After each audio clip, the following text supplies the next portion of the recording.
तो सारे दिल्ली का दिल हम दोनों को देखकर जलेगा। दुकान में रखा हुआ बर्नॉल भी काम नहीं आएगा। लकी ने कहा और अपने हाथ में बर्नॉल की क्रीम को दबा दिया।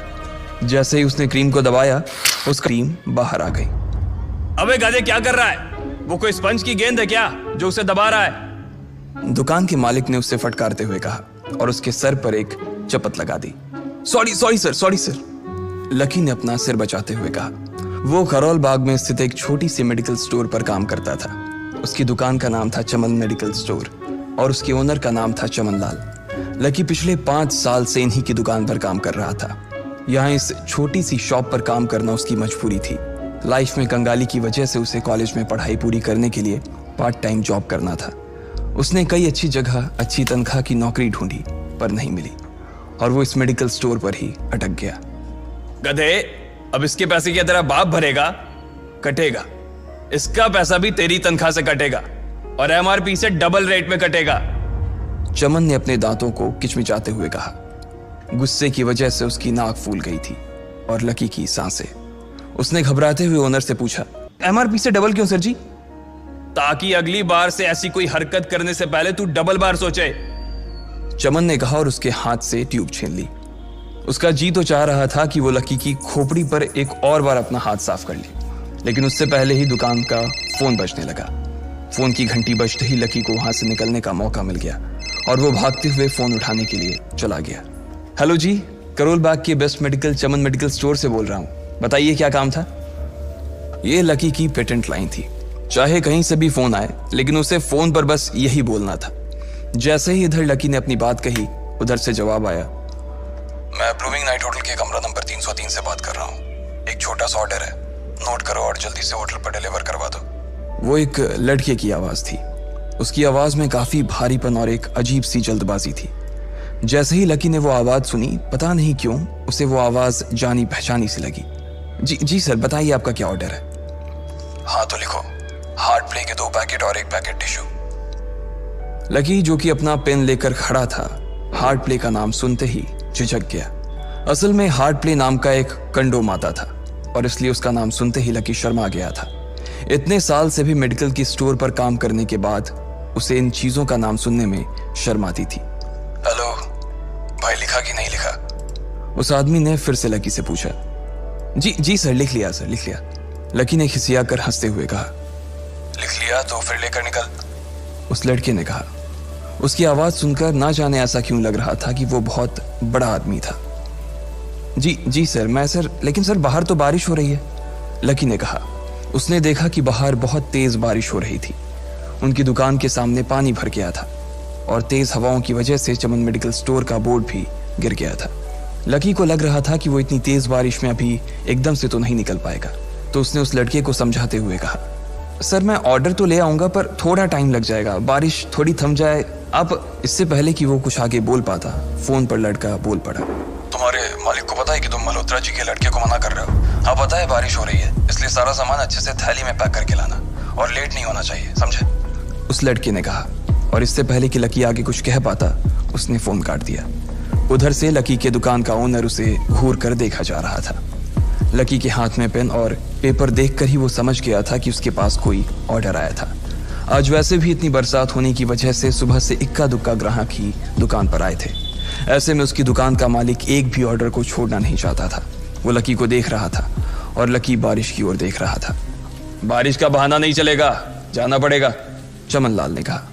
मैं बहाना नहीं कर रहा सर, थोड़ी बारिश धीमी हो जाए तो मैं चला जाऊंगा। अभी आप खुद ही देखिए कितनी तेज बारिश है। वो पता नहीं कोई मिस्टर मल्होत्रा का कोई बेटा कुछ ज्यादा ही जल्दी में था, मैं साइकिल से तो पहुंच नहीं पाऊंगा इतनी जल्दी। लकी ने उनकी ओर देखते हुए कहा। क्या कहा? मिस्टर मल्होत्रा जी का बेटा? तू मेरी दुकान बंद करवाएगा क्या? अभी क्या भी निकल उनका ऑर्डर लेके, वो हमारे बहुत पुराने कस्टमर है, चमन ने कहा। पर लकी ने कहा ही था कि चमन बोला। पर कुछ नहीं, तू मेरी मोटरसाइकिल ले जा, उसने गुस्से में कहा। अरे सर जी, 200 के ऑर्डर में मुश्किल से 40 रुपए बचेंगे, इससे 3 गुने का तो पेट्रोल ही लग जाएगा, और अगर गाड़ी रास्ते में बंद हो गई तो अलग से खर्चा, लकी ने समझाते हुए कहा। वो जानता था कि उसका मालिक इन सब बातों पर ध्यान नहीं देने वाला। चमन लाल बोला, कोई बात नहीं, तू जा, चाहे जो हो जाए ग्राहक नाराज नहीं होना चाहिए, और वैसे भी वो मल्होत्रा जी का बेटा है। चमन लाल ने मोटरसाइकिल की चाबी लकी की ओर उछालते हुए कहा। लकी ने चाबी ली। उसे देखकर उसके अंदर मिक्स फीलिंग आ गई।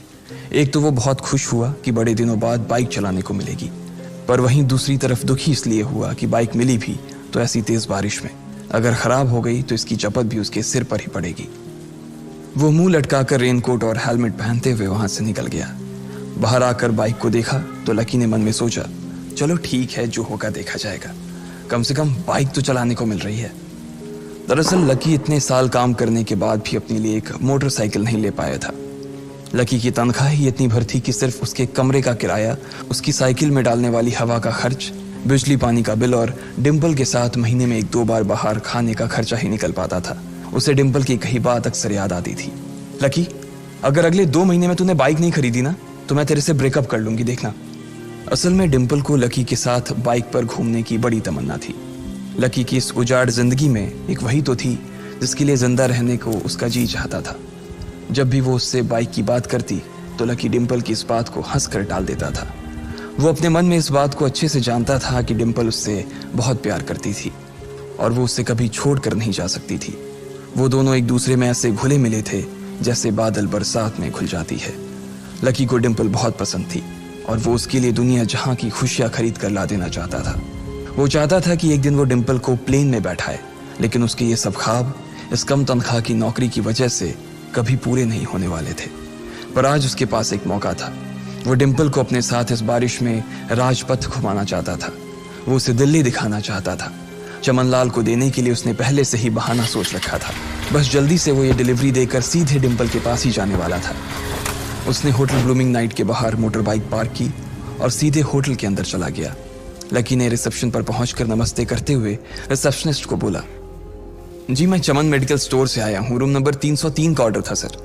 रिसेप्शन पर खड़ा आदमी उसके हाथ में काली थैली को देखकर समझ गया था कि उसमें क्या था और वो मंद ही मंद मुस्कुराते हुए बोला, 3rd फ्लोर पर है, लिफ्ट से चले जाओ, रेनकोट यहीं उतार देना। जैसा उस आदमी ने कहा लकी ने ठीक वैसा ही किया और लिफ्ट में चढ़ने के कुछ ही देर बाद वो 3रे माले पर पहुंच गया था। वो रूम नंबर 303 के बाहर पहुंचा और उसने डोरबेल बजाई। जैसे ही दरवाजा खुला लकी ने थैली आगे बढ़ाते हुए कहा, नमस्ते, मैं चमन मेडिकल स्टोर से लकी, ये आपका। इससे पहले कि लकी आगे कुछ कह पाता उसकी आंखें फटी की फटी रह गई थी। उसने अपने सामने जो देखा उसके बाद उसे ऐसा लगा कि बंद छत के नीचे भी उसके ऊपर आसमान से आकर एक जोरदार बिजली गिर गई थी। उसके सामने एक लड़की खड़ी थी। वो लड़की और कोई नहीं बल्कि उसकी गर्लफ्रेंड डिम्पल ही थी। उसने एक पर्पल कलर का नाइट गाउन पहन रखा था। उसके काले घने बाल गीले थे और उसने उन्हें अपने कंधे पर फैला रखा था। उसकी खुशबू से ही ये चीज साफ पता चल रही थी कि वो अभी अभी नहा कर आई थी। डिम्पल, तुम यहाँ क्या कर रही हो? लकी को अपनी आंखों पर विश्वास ही नहीं हो रहा था। उसने 2 बार अपनी पलकें झपका कर देखा, लेकिन दोनों बार ही उसे अपने सामने डिम्पल ही नजर आई। तुम यहाँ क्या मेरा पीछा करते हुए आए हो लकी? डिम्पल ने उल्टा उसी के ऊपर पलटवार करते हुए कहा। लकी को देखकर उसके दिल की धड़कन भी तेज हो गई थी। उसे उम्मीद नहीं थी कि लकी यहाँ आ जाएगा। उसने ना तो सुबह से उसे फोन किया था और ना ही उसके मैसेज का कोई जवाब दिया था। वो अपने मन में सोचकर बैठी थी कि वो अगले दिन खुद ही उससे मिलकर बोल देगी कि उसकी तबीयत खराब थी। डिम्पल बेबी, क्या हो गया? किससे बात कर रही हो? अचानक से एक गबरू जवान सा लड़का दरवाजे के पास आकर खड़ा हो गया था। उसने बनियान पहन रखी थी। लकी उसे पहचान गया था। साले राहुल के बच्चे, तेरी हिम्मत कैसे हुई मेरी डिम्पल को हाथ लगाने की? लकी ने जैसे ही राहुल को देखा उसके तन बदन में मानो आग सी लग गई थी। वो उसे इस वक्त इतना बुरा मारना चाहता था, इतना बुरा पीटना चाहता था जिसकी कोई हद सीमा नहीं थी। लकी जिस कॉलेज में पढ़ता था राहुल और डिम्पल भी उसी में पढ़ते थे और वो कॉलेज राहुल के फादर का ही था। डिम्पल ने राहुल के पिता की एक कंपनी में जॉब पकड़ ली थी और राहुल उस पर बहुत लाइन मारता था। लकी ने 1-2 बार डिम्पल को उससे दूर रहने के लिए भी कहा, लेकिन डिम्पल ने उसे ये कहकर टाल दिया था कि वो सिर्फ अच्छे दोस्त थे। आज भी इससे पहले कि वो आगे बढ़ता डिम्पल उन दोनों के बीच आ गई। रुक जाओ, डिम्पल ने गुस्से में कहा और लकी के सीने पर हाथ रखकर उसे रोक दिया। लकी लंबी सांसें ले रहा था और कुछ ही सांसों के बाद उसका गुस्सा शांत हो गया। अब डिम्पल के पास भी छुपाने के लिए कुछ नहीं था, इसलिए उसने लकी से कहा, लकी, आज से तुम्हारा और मेरा ब्रेकअप? लकी के पैरों के नीचे से जमीन खिसक गई थी। उसकी आंखें नम हो गई। लकी को उसकी बातों पर विश्वास नहीं हो रहा था। उसने डिम्पल की ओर देखा और बोला, डिम्पल, हम पिछले 1 साल से एक दूसरे के साथ हैं और तुम हो कि मुझसे ब्रेकअप करना चाहती हो? अरे मैं तो तुम्हारे लिए नई बाइक लेने वाला था। चल रहने दे, आज ही याद आई है तुझे बाइक की। अरे तेरे पास मुझे बाहर घुमाने के लिए, खिलाने पिलाने के लिए पैसे तो है नहीं, तू कहां से लेगा बाइक? और अगर ले भी लेगा तो उसमें पेट्रोल कहां से डलवाएगा?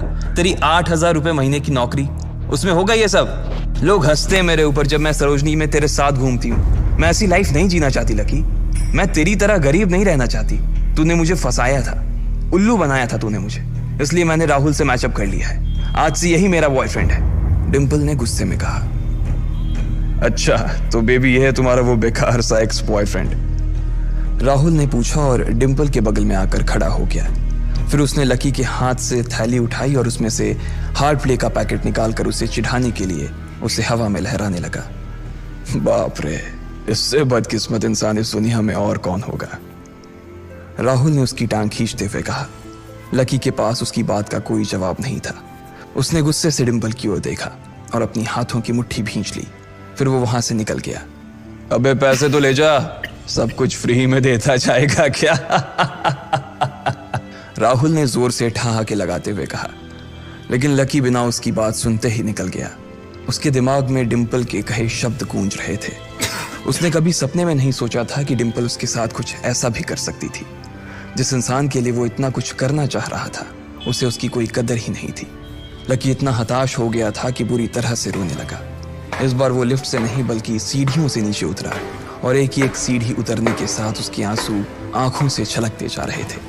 जब उसकी आवाज सुनकर कुछ लोग अपने कमरे से बाहर आए तो लकी ने तुरंत अपने आंसू पोंछे और तेजी से वहां से भाग गया।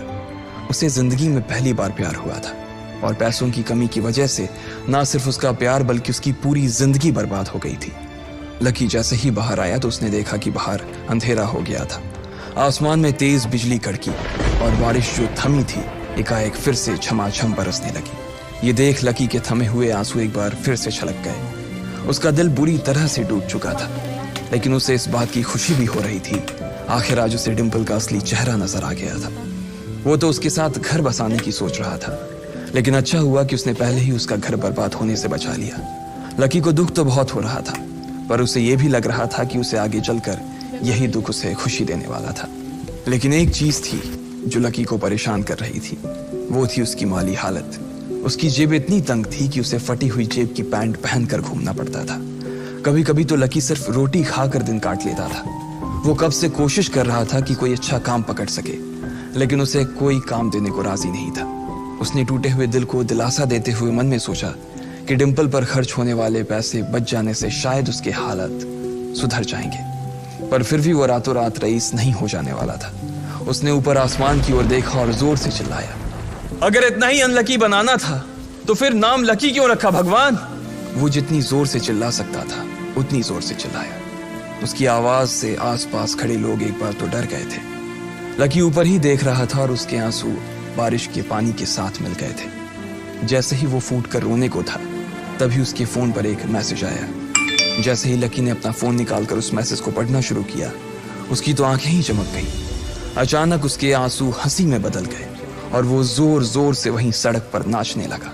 उस मैसेज में लिखा था, परिवार की रिसर्च और परिवार के निर्णय के हिसाब से अग्रवाल परिवार का वारिस लक्ष्मण लाल अग्रवाल उर्फ लकी ने गरीबी अभ्यास की परीक्षा को पास कर लिया है और आज से ही वो उस जमीन और उस जायदाद का मालिक हो जाएगा जो परिवार ने उसके नाम कर रखी थी। ये एक ऐसा मैसेज था। आखिर कौन था लकी? क्या थी उसकी असलियत? और वो कैसे रातों रात ही अनलकी से लकी हो गया था?